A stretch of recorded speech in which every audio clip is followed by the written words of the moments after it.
السلام علیکم ورحمۃ اللہ تعالی وبرکاتہ۔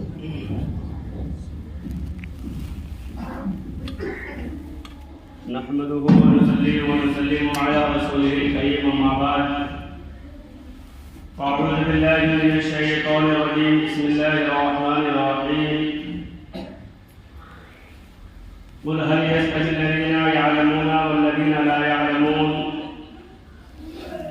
وقال النبي صلى الله تعالى عليه وسلم العلم حياة الإسلام أو كما قال عليه الصلاة والسلام صدق الله العظيم وصدق رسوله النبي الأمين الوكيل الكريم ونحن على ذلك لمن الشاهدين والشاكرين والحمد لله رب العالمين۔ برادران ملت اسلامیہ، خطبہ مسنہ کے بعد میں نے قرآن مجید و فرقان حمید کی ایک مختصر سی آیت کریمہ تلاوت کی اور ایک حدیث پاک پیش کیا۔ آئیے اس میں کو سننے اور سنانے سے پہلے ہمارا مل کر ایک مرتبہ قائل نامدار مدینے کے تاجدار دونوں عالم کے مالک و مختار جناب احمد مصطفیٰ محمد مصطفیٰ صلی اللہ تعالی علیہ وسلم کی مقدس بارگاہ میں انتہائی حضرت و محبت کے ساتھ درود پاک و نذرانہ پیش کریں۔ طیب آوازیں اللہم صلی علی سیدنا شفیعنا حبیبنا نبینا مولانا محمد بارک وسلم صلی علیہ صلاۃ و سلام علیک یا رسول اللہ صلی اللہ تعالی علیہ وسلم۔ برادران ملت اسلامیہ، اللہ تبارک و تعالی نے انسانوں کو جو حیات بخشی ہے، زندگی بخشی ہے،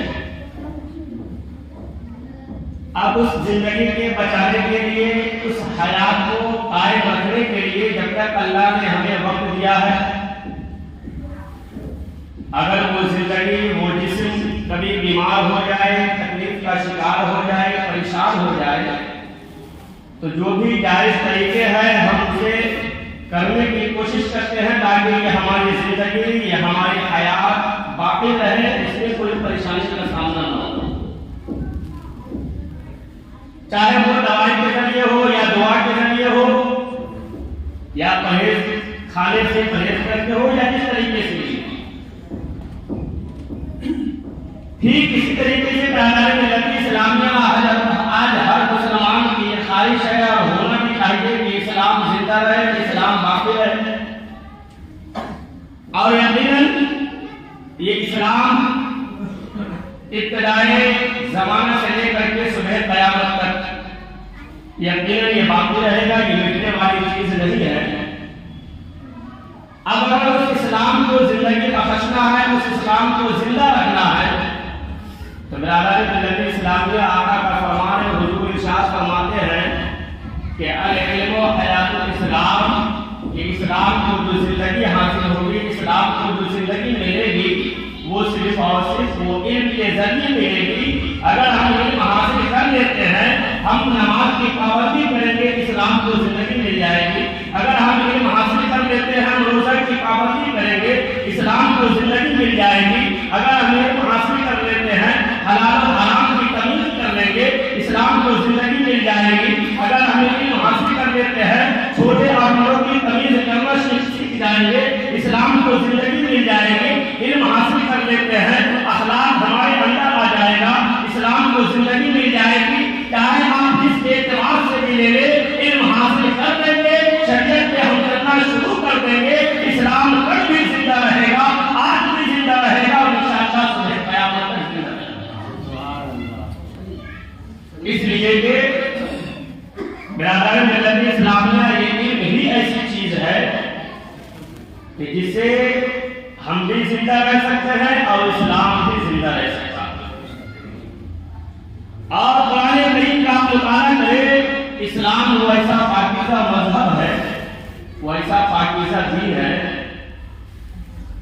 کہ اسلام نے مسلمانوں کے اندر یا انسانوں کے اندر، چاہے وہ کوئی بھی انسان ہو،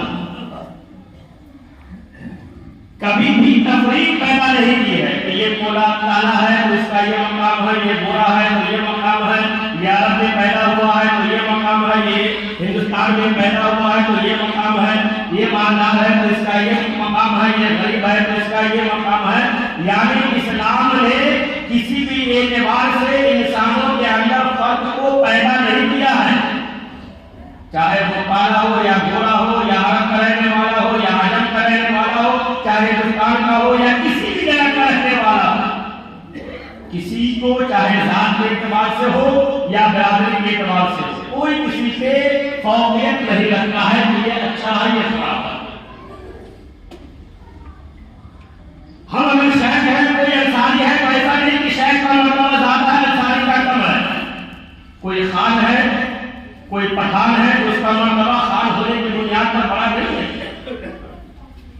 یہ جو ذات اور برادری آپ نے سوال کیا ہوگا کہ اللہ نے صرف ہماری پہچان کے لیے بنایا، اس سے کسی کے مرتبے میں کوئی فرق نہیں پڑتا ہے، چاہے عرب کا مسلمان ہو، عرب کا رہنے والا ہو یا ہندوستان کا رہنے والا ہو، بحیثیت مسلمان کے سب برابر ہے.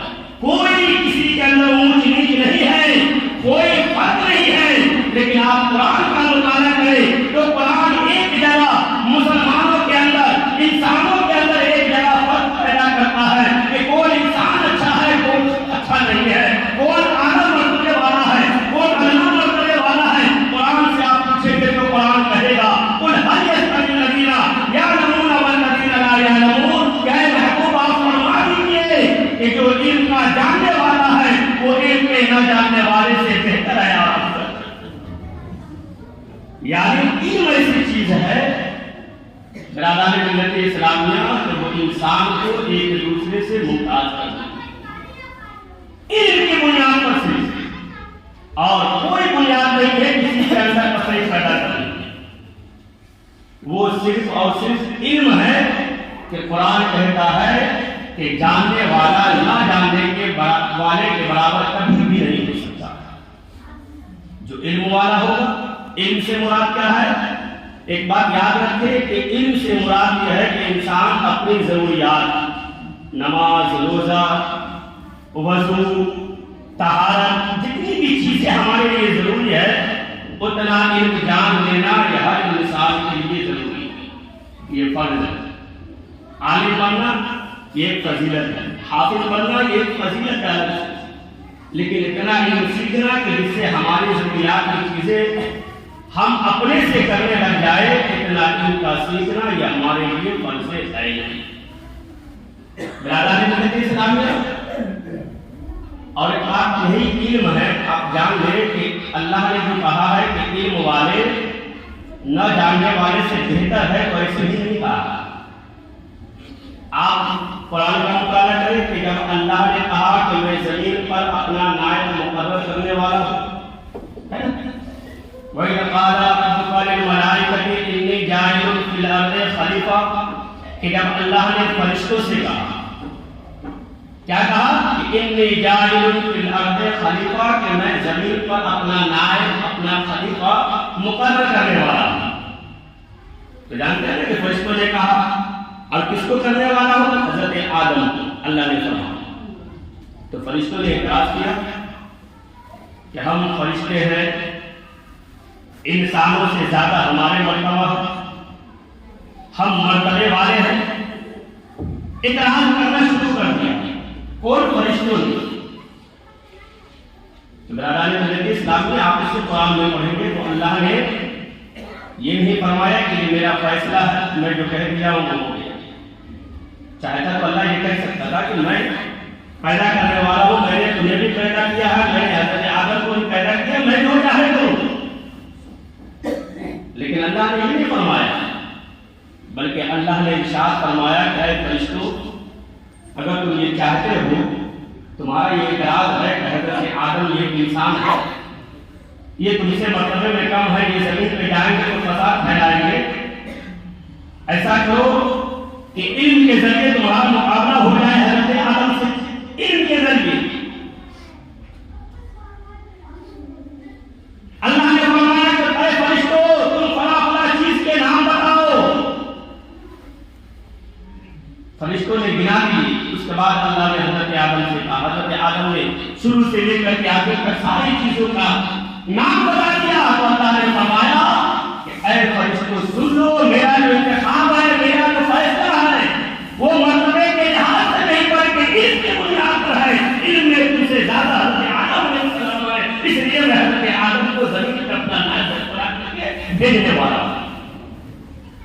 وعلم آدم الاسماء كلها ثم عرضهم على الملائكة فقال انبئوني، اللہ نے فرمایا کہ اے فرشتوں انی اعلم ما لا تعلمون، بے شک میں وہ جانتا ہوں جو تم نہیں جانتے۔ وہ علم ہی کی بنیاد ہے کہ جس کی وجہ سے حضرت آدم کو فرشتوں کے فضیلت ملی، علم کی بنیاد ہے۔ اور یہ جو قرآن ہے، یہ قرآن جانتے ہیں کہ سب سے پہلی آیت اللہ نے جو اپنے محبوب پہ اتاری دنیا والوں کے لیے، وہ نماز کے متعلق نہیں، روزے کے متعلق نہیں، زکات کے متعلق نہیں، حج کے متعلق نہیں، غار حرا میں جو سب سے پہلی آیت کریمہ نازل ہوئی تھی، اللہ نے حضرت جبریل امین کو بھیجا کہ میرے محبوب کے پاس جاؤ، میرا وحی سنا دو، یہ کرو۔ حضرت جبریل امین آئے محبوب کی بارگاہ میں غار حرا میں، جب کفار مکہ نے آپ کو پریشان کیا تو غار حرا میں جب چلے گئے آپ علیہ السلام کو پہلی آیت کریمہ نازل حضور نہیں پڑھی، 3 مرتبہ کا حضرت جبریل نے یہ پڑھا، حضور نہیں پڑھی۔ اللہ کی بارگاہ سے جواب ملا کہ جبریل پوری آیت ہے تو سناؤ میرے محبوب کو، اقرا بسم ربک الذی خلق، کہ محبوب آپ پڑھیے اس رب کے نام سے جس نے آپ کو پیدا کیا۔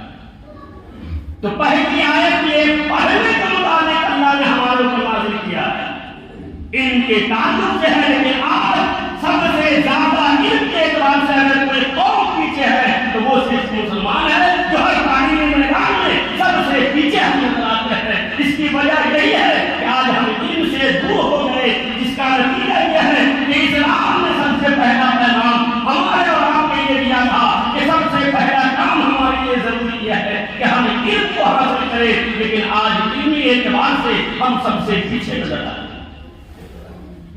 برادر ملت اسلامیہ، آج نظریہ بدل گیا،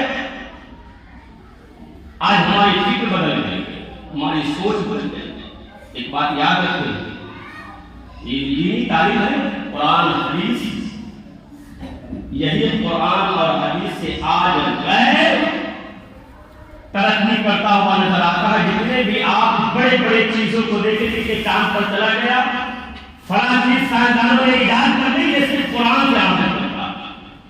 اعلیٰ حضرت کے زمانے میں جب مسئلہ پڑا تھا بڑے بڑے پروفیسر کا، کسی جگہ یہاں سے لے کر کے لندن تک مسئلہ حل نہیں ہوا تھا، اعلیٰ حضرت نے منٹوں میں وہ مسئلہ حل کیا تھا۔ آپ قرآن کو تو پڑھیں، ساری چیزوں کا علم آپ کے لیے آسان ہو جائے گا، لیکن ہماری فکر بدل گئی۔ ہم قرآن کو چھوڑ کر کے، حدیث کو چھوڑ کر کے ہم سوچتے ہیں ڈاکٹر بن جائیں گے تو ہماری زندگی کامیاب ہو جائے گی، انجینئر بن جائیں گے ہماری زندگی کامیاب ہو جائے گی۔ آج یہی نتیجہ ہے کہ آج ہم دینی تعلیم سے ہم بھی دور ہو گئے، ہمارے بچے بھی دور ہو گئے۔ یہی وجہ ہے کہ آج معاشرے کے اندر ڈاکٹر تو بن رہے ہیں، انجینئر تو بن رہے ہیں، لیکن انسان نہیں کوئی بن رہا ہے۔ انسانیت ہمارے اندر سے ختم ہو رہی ہے۔ دنیاوی تعلیم تو ہے لیکن باپ کا ادب ہمارے اندر نہیں ہے، دنیاوی تعلیم تو ہے بڑوں کا ادب نہیں ہے، دنیاوی تعلیم تو ہے ماں کا مقام ہمیں نہیں معلوم ہے، دنیاوی تعلیم تو ہے لیکن ہم اللہ سے دور ہے۔ وہ بچے جسے ہم نے ڈاکٹر بنایا ہے، ہمارے بننے کے بعد وہ بچہ آج اس قابل بھی نہیں ہے کہ صحیح طریقے سے وہ ہمارے پیچھے نماز جنازہ ادا کر کے ہمارے لیے دعائیں مغفرت کر سکے۔ ہم نے کیا بنایا ہے؟ ایک بات اور یاد رکھیں کہ ابھی جو شب بارات کا شعبان کا مہینہ گزرا گھروں گھروں میں قرآن خوانی ہوئی۔ اب آپ کو میں اس چیز کو ایک بنیادی مثال کے ذریعے سمجھاتا ہوں کہ مدرسوں کی اہمیت کیا ہے اور دینی تعلیم کی اہمیت کیا ہے۔ ایک ہوتا ہے زمین کا مالک، کھیت کا مالک۔ آج تو بہت سارے لوگ اکثر ایسے ہیں جو اپنے کھیت میں گیہوں یا اناج خود سے نہیں کرتے بلکہ لوگوں کو دوسروں کو بٹائی پر دے دیتے ہیں۔ وہ پہلے کا دور تھا جو لوگ سارے دن کھیتوں میں رہ کر کے اناج اگایا کرتے، اب وہ طاقت نہیں رہی ہمارے اندر، اب وہ حوصلہ نہیں رہا۔ تو آپ نے دیکھا ہوگا مثال کے طور پر زمین کا مالک میں ہوں اور میں نے اپنی زمین کسی دوسرے کو دے دیا کہ تم اس میں اناج اگاؤ، جسے ہم آپ کٹائی پہ کہتے ہیں۔ اب اس اناج کو اگانے میں جو بھی اخراجات ہوں گے، جو بھی پریشانیاں ہوں گی، جو بھی کام ہوگا، وہ ہم کو نہیں کرنا پڑے گا، بلکہ میں نے جسے دیا ہے وہ کرے گا۔ اب وہ جو کرے گا، مثال کے طور پر اناج کو اگانے میں 500 روپے خرچہ ہوا، لیکن جب اناج پیدا ہوتا ہے تو وہ اناج اس کے پاس، حالانکہ وہ کھیت کا مالک نہیں ہے، صرف اس نے کیا ہے 500 روپے لگایا ہے، تھوڑی سی محنت کی ہے، اب 500 کے بدلے میں اسے 5000 کا دانا نہیں ملتا، آدھا کھیت کے مالک کو ملے گا، آدھا جس نے کیا اسے لگایا 500 روپیہ 5000 کا دانا ملا، تھوڑی سی محنت کی۔ ٹھیک اسی طریقے سے ابھی آپ نے دیکھا کہ ہمارے محلے کے بچے، ابھی تو چونکہ باہر کے بچے مدرسے میں نہیں تھے، سارے محلے کے بچے ہی گھروں میں جا کر کے قرآن کی تلاوت کی ہے، اور وہ محلے کے بچے کسی دوسری جگہ جا کر کے قرآن نہیں سیکھے ہیں، بلکہ آپ کے محلے کے مدرسے ہی یہ قرآن کی تعلیم حاصل کیے ہیں، قرآن سیکھے ہیں، اس مدرسے میں جس میں آپ نے امداد کیا ہے، زکات کے ذریعے ہو، فطرے کے ذریعے ہو، صدقے کے ذریعے ہو، آپ نے 500 روپیہ مدرسے میں امداد کیا ہے۔ اب وہ جو بچے قرآن سیکھ کر کے نکل رہے ہیں، اب وہ جو گھروں میں جا کر کے قرآن کی تلاوت کر رہے ہیں، تو یاد رکھیے ملت اسلامیہ، اس قرآن کے پڑھنے کا ثواب صرف اس بچے کو نہیں ملے گا، اس کے ماں باپ کو نہیں ملے گا۔ جس طریقے سے کھیت کا مالک کوئی اور ہوتا ہے، 500 روپیہ لگا کر کے وہ کھیت کے دانے کا آنے کا حصہ دار بن جاتا ہے، ٹھیک اسی طریقے سے اگر آپ نے مدرسوں میں اگرچہ 500 روپیہ لگایا ہے، وہ بچے قرآن سیکھ کر کے جب وہ قرآن کی تلاوت کریں گے، اگرچہ آپ دنیا سے چلے جائیں، جب وہ بچے قرآن کی تلاوت کریں گے، اللہ تبارک و تعالیٰ اس بچے کے قرآن پڑھنے کی وجہ سے آپ کے نام اعمال میں نیکیاں عطا کریں، اس لیے کہ آپ ذریعہ بنے ہیں اس بچے کو قرآن سیکھنے کے۔ ابھی رمضان کا مہینہ آ رہا ہے، الحمدللہ وہ جو مدرسہ آپ دیکھتے ہیں، پچھلے سال بھی جو بچے رمضان میں تراویح سنائی تھی وہ اسی مدرسے کے حافظ ہیں۔ اس سال بھی انشاءاللہ جو نماز تراویح ادا کریں گے، آپ اسی مدرسے میں پڑھنے والا بچہ جو حافظ قرآن ہے۔ اور صرف یہی نہیں، الحمدللہ اللہ کا لاکھ شکر ہے، آپ لوگوں کے حوصلہ، آپ لوگوں کے امداد تعاون سے صرف اسی بستی میں نہیں بلکہ قرب و جوار میں بھی اسی مدرسے سے پڑھ کر کے جو بچے حافظ قرآن نکلے ہیں، وہ قرآن کی تراویح سناتے ہوئے نظر آئیں گے۔ کوئی قبیلہ میں ہو یا کہیں بھی ہو، اگر وہ بچے حافظ قرآن آپ کی امداد کی وجہ سے، آپ کے تعاون کی وجہ سے، آپ کے ذریعے کی وجہ سے بن کر کے آج جب رمضان میں قرآن کی تراویح سنائے گا، تو جس طریقے سے اس بچے کے ماں باپ کو ثواب ملے گا، اس بچے کے حافظ قرآن بنانے میں پورے محلے والوں کا یا جن جن لوگوں کا جن طریقے سے بھی محنت ہوگی، اللہ تبارک و تعالیٰ سرکار کے نام اعمال میں اس حافظ قرآن کا ثواب ملتا ہوا نظر آئے گا۔ اور اسے ہی صحیح ہے، جب حضور کے زمانے میں صحابی کی ماں کا انتقال ہوا تھا تو گئے تھے پوچھنے کہ یا رسول اللہ میری ماں کا اچانک انتقال ہو گیا، جیسے آج لوگ اچانک انتقال کر جاتے ہیں، میں کیا کروں؟ تو اس زمانے میں چونکہ پانی پینے کے لیے تکلیف کی، لوگوں کو وضو کے لیے پانی نہیں ملتا تھا، تو حضور نے فرمایا کنواں کھلوا دو۔ صحابی نے پوچھا فائدہ کیا ہوگا؟ تو حضور نے فرمایا لوگ اگر اس کنویں کے پانی سے وضو کر کے نماز پڑھیں گے تو اس کے نماز پڑھنے کا ثواب تمہاری ماں کو ملے گا، لوگ اس پانی سے غسل کریں گے، غسل کر کے نماز پڑھیں گے، اس کنویں کے پانی سے تمہاری ماں کو نماز کا ثواب ملے گا، اس کنویں کے پانی کو اگر پینے کے اوپر ہوتا ہے تو پانی پینے کا ثواب اللہ تبارک و تعالیٰ تمہاری ماں کو دیتا ہوا نظر آئے گا۔ آج ہم یہی تو کرتے ہیں مدرسوں سے، یہ کمی نہیں واقع ہوتی ہے۔ آپ اپنے بچوں کو بھی پڑھائیں، اور اللہ نے استطاعت دیا ہے تو کچھ کرے یا نہ کرے، اگر اللہ نے خوب استطاعت دیا ہے تو کم سے کم ایک بچے کو حافظ قرآن اپنے خرچے سے بنائے۔ یوں تو آپ بات کرتے ہیں، وہ آپ کے لیے صدقہ جاریہ بن جائے گا، اور ایسا صدقہ جاریہ ہوگا کہ قرآن پڑھنے والا تو کبھی کبھی قرآن خانی میں قرآن کی تلاوت کرے گا، لیکن جو حافظ قرآن ہوتا ہے وہ پورے سال نہ صحیح لیکن رمضان سے 3 مہینہ پہلے سے ضرور وہ روزانہ کم سے کم 3 پارہ قرآن پڑھنا شروع کر دیتا ہے تاکہ ہمارے یاد ہو رمضان میں ہم صحیح طریقے سے تراویح سن سکیں۔ صحابہ کرام حضور مسجد نبوی میں جو مدرسہ قائم کیے تھے اس کی اصل وجہ یہی تھی، مشرکین کو جو قید کر کے لایا گیا تھا اس میں یہ شرط یہی تھی کہ مسلمان کے 10 بچے کو پڑھا دو تمہیں آزاد کر دیا جائے۔ برادران ملت اسلامیہ آج دین سے دور ہو گئے، آج ہماری ایمان اتنے کمزور ہو گئے۔ خدا کے واسطے برادران ملت اسلامیہ علم کو بچائیے، ورنہ ہماری آنے والی نسل آج کا حالات تو کسی سے پوچھیدہ نہیں ہے، کچھ کہنے کی ضرورت نہیں ہے کیا ہمارے اوپر حالات کیا ہے۔ اگر آج بھی ہم اپنے بچوں کو صحیح طریقے سے دینی تعلیم نہیں سکھائے تو آنے والی نسلیں کیا ہوگی برادران ملت اسلامیہ تباہ و برباد ہو جائیں گی۔ آج حالات دیکھیں آپ، ہمیں اپنے سے مدارس کو مضبوط کرنا ہے، غیروں کا محتاج نہیں بننا۔ اللہ نے ہمیں وہ طاقت دی ہے، اللہ نے ہمیں وہ قوت دیا ہے کہ مہینوں میں اپنے محل کو ہم تیار کر لیتے ہیں، تو کیا اللہ نے ہمارے اندر وہ طاقت نہیں دیا ہے کہ ہم قوم کے بچوں کو حافظ قرآن بنائے؟ کیا وہ طاقت نہیں دیا ہے کہ عالم دین بنائے؟ پریشان ہو پھر بھی ہمارے محل تیار ہو جاتے ہیں، ہمارے مکان تیار ہو جاتے ہیں۔ یہ ہمارا ایمان کی کمزوری ہے۔ ایک مسجد کو بنانا ہو تو انسان کو در بدر بھٹکنا پڑتا ہے۔ اللہ نے آج بھی وہ طاقت ہمیں دی ہے کہ ہم بنے طرح کسی سرکاری ادارے کی نہیں، کسی غیروں کی ضرورت نہیں ہے۔ اللہ نے ہمیں وہ طاقت دیا ہے کہ ہم اللہ کے راہ میں ہر ایک کام آسانی کے ساتھ کر کے دکھاتے ہوئے نظر آئیں۔ حوصلہ تو بنائیں۔ برادران ملت اسلامیہ اپنے بچوں کو بھی بنائے حافظ صاحب عالم۔ یہ تو آپ لوگوں کے ہمارے لیے فخر کی بات ہے۔